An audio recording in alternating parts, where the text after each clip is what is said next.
All right, we're live.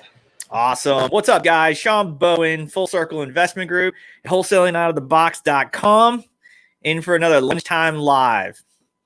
And today, we are having a good talk today, guys. This is about buyers and building buyer relationships, specifically to get to work with buyers that are closing deals. You've vetted them, you know they're real, you guys are working continuously together, and it's not always about the almighty dollar at the end, right? The better part is to keep the relationship so that you can work with more people to do more deals, and just do good business, right? So as you guys are coming on, please click on the link. Let us know where you're seeing this from. I think we're in our two spots that we normally promote in, where we have you guys broadcasting. So Virginia Wholesale Real Estate, and then our private group.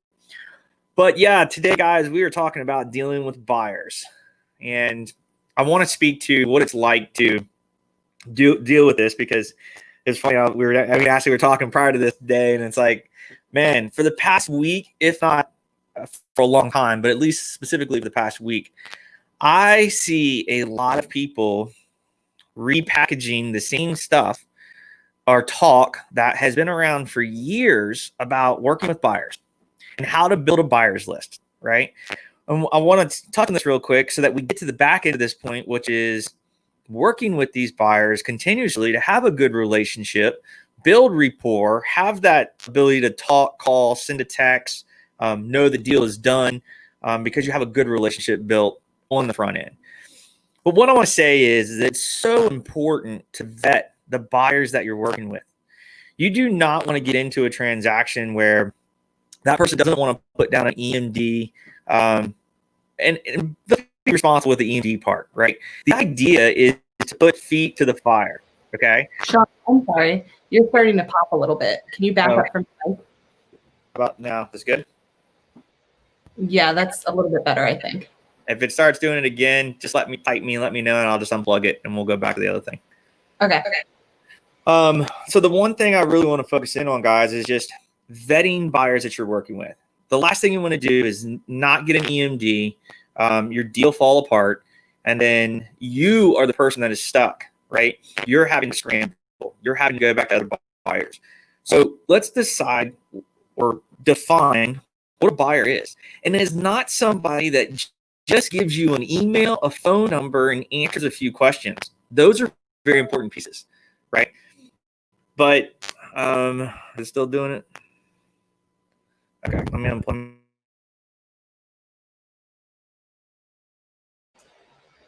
unplug. Thanks, guys, for bearing with us. For some reason, the mic hasn't wanted to work the last couple of weeks. So we might need to look into other options than Shawn's giant arm mic. Can you hear me now? Yeah, that's better. Okay, cool. All right, let me get this thing out of the way. Microphones matter, man. All right, so let's get back on this. So talking about buyers, right? And vetting these buyers to where you're asking the correct questions, and all of the questions that are normally repackaged, where do you buy? What's the zip code? What do you normally buy? Is it fix and flips? Is it single story, 2 stories? What's the level of rehab you do? All of this is important, okay? Because you can build that in your criteria where you're sending leads out or sending deals out to those people specifically for that deal, right?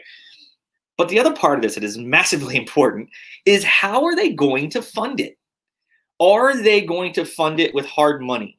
Okay, if that's the case, you should have a current letter from a hard money lender that is a reputable person that you can call and talk about, like, hey, I'm following up on Full Circle Investment Group. They say that they borrow money with you, you lend money to them, and they do good business. I just want to make sure they can actually close on deals. They have closed on deals, right? That's a big piece of it.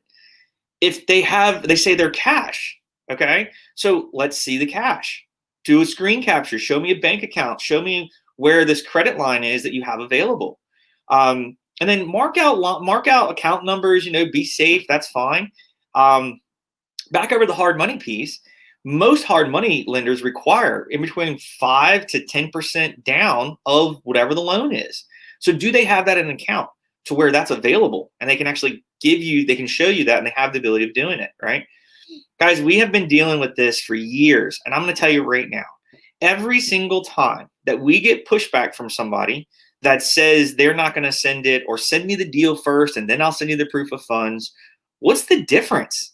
I'm not signing anything different to you give me that proof of funds to show me. So what's the difference between me adding you to a list where I require this of all of our buyers to make sure that they're all legit and we know that they're real and they can perform and close? We verified the information. They've closed deals. Here's the addresses. Here's deals that they've done in the past, all this kind of stuff to show that they're actually going to close on the deal, right? Because there's a lot of joint venture guys / wholesalers that are saying they're going to bring guys to the table, but they've never done a deal, right? Or they don't have a buyer that's performed. They're talking about somebody that said they could, which is probably just another wholesaler. It's taking the time to go through this vetting process. It's very, very important, right? Because think about it this way. If you get through this process, you've had a talk with them, you guys are on the good buddy system, like, hey, we all know each other, we're comfortable, I'm good showing this information. Who are you? Who am I? Let's get all that out of the way. Because then when the deal gets sent over, we already know that you're 70% loan to value, 75, 80, 83, 85. Like, we already know criteria that when the deal comes over, it should work. So we've already gone through the vetting process. Now we're into the building the rapport process. Deals go out. People go look at the property, and now they say, oh, I'm interested, but I need to get it for this. I see a little bit more in rehab cost. I see ARV a little bit lower, so I'd have to buy it for this, right? That's okay. We can do that. We can talk about that.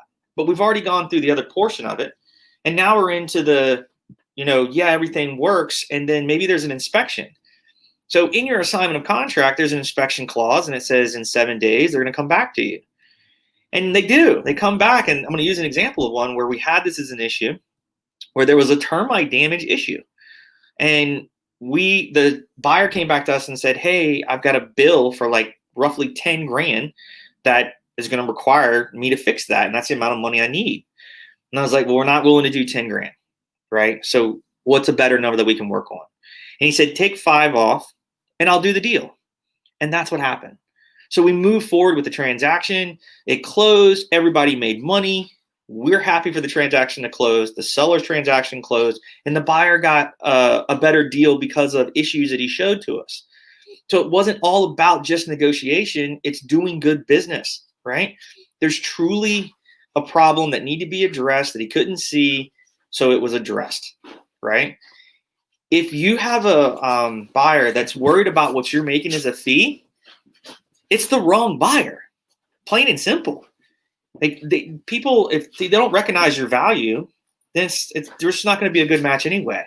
So that should be a vetting question, right? Hey, do you care if I make $5, $10, $15, $20,000? Nope, don't care at all. Just send me the deal. As long as my numbers work, we're good to go. That is a very important discussion to have up front, right? So taking the time to build that rapport with your buyers over time too. Right? These deals you come across, hey, tell me what happened or why this deal doesn't work, so that I better understand what needs to happen. Because then you can go back with the seller and renegotiate, because that specific buyer had something that you didn't realize that was their criteria. And maybe the other buyers just aren't giving you any feedback. So when you have an appointment and you have your buyers go, ask for feedback. And if they don't give it to you, bug them. Hey, guys, Chris, I'm looking to understand what happened here. You said this deal didn't work. Why? What makes this a good deal? How do we make this work? Well, I need to get this number, that number. Here's the numbers I see. Okay, let's talk about that. So it's very important to build this rapport over time. And again, it goes back to not always being about the money, guys. It's not. It's doing deals, having good business relationships, and having people that are going to continuously work with you to know that you have a sold deal. Guys, we have a list of, I want to say there's probably like 1,200 people on that list. Of those, I would say, and we have to look at this, I know we recently redid it, but I think there's like 23 people that we know have bought from us on that list. And we can consistently go on there and probably send 1 text out, maybe 2. if it's really a hot deal in a good market, it's gone in hours, maybe a day if it's, somebody's some more things they got to check on. But like a true deal will move very fast. So the idea behind taking the time to build these huge buyers list is not as important as it is to go and find set deals, all right, and go talk to sellers. So I want to make sure I'm touching on these points because I know Ashley wrote out some stuff for you guys. I want to make sure I'm touching on them. But real estate is a relationship business. One of the best things you can do is cultivate relationships with your buyers. This starts with the vetting process and goes all the way through closing multiple deals. Find out what your buyers are looking for and don't be greedy. That's the best line on this whole thing so far. Sometimes it's better to make a little less on a deal and do 5 or 10 more deals with that same buyer later than to make more money on a specific wholesale deal. And finally, just do good business. Real estate is a small world. People definitely talk. All of this is why it's so important to be open and honest with your buyers and build a good, lasting foundation and relationship. Yeah, this is perfect, guys. I cannot speak to the volume of keeping that open, like any relationship, keeping an open line of communication. When something's going wrong during one of your transactions and title came in and took forever, and oh man, I think we're dealing with one right now. It's been on for like a year, right? And the buyer and the seller are all good because we've kept an open communication about what's going on with it, right? That's more important than anything.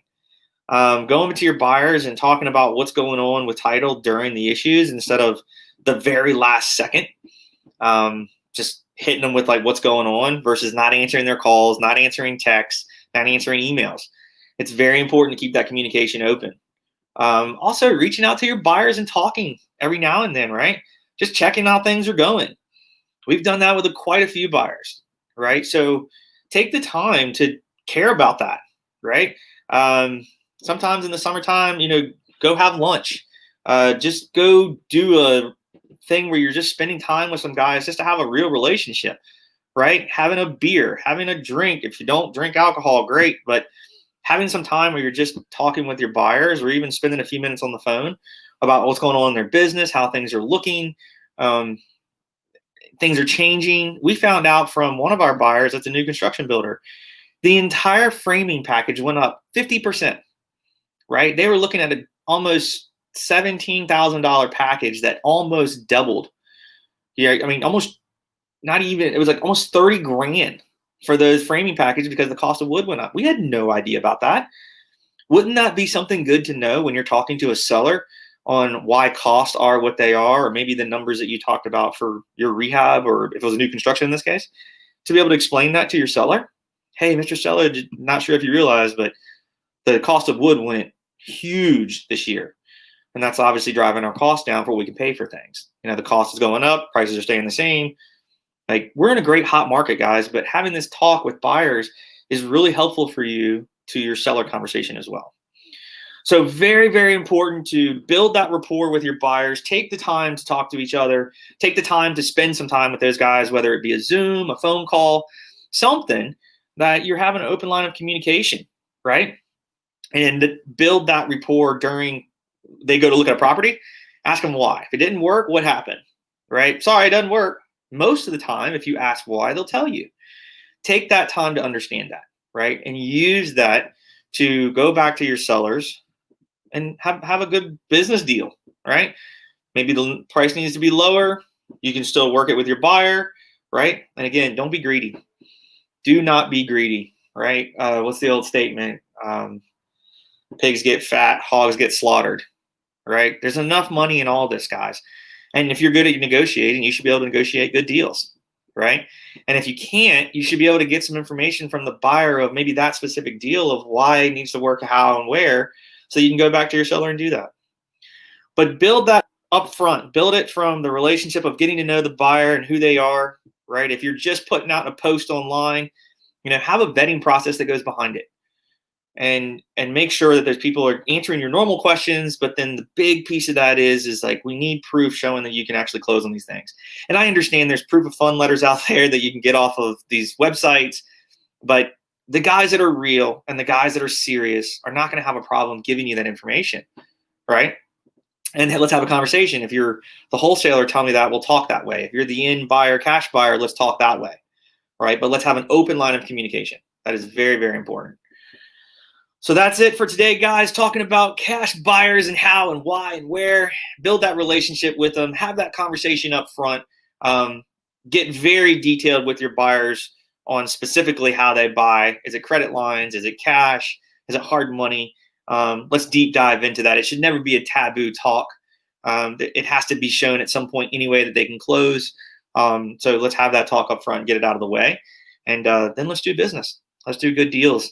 And again, don't be greedy, and you will be in this business for the long haul, right? And not in the short game. So guys, thanks again for taking the time to be here. I really appreciate it. As always, if you need anything from us or need any help, please feel free to PM me.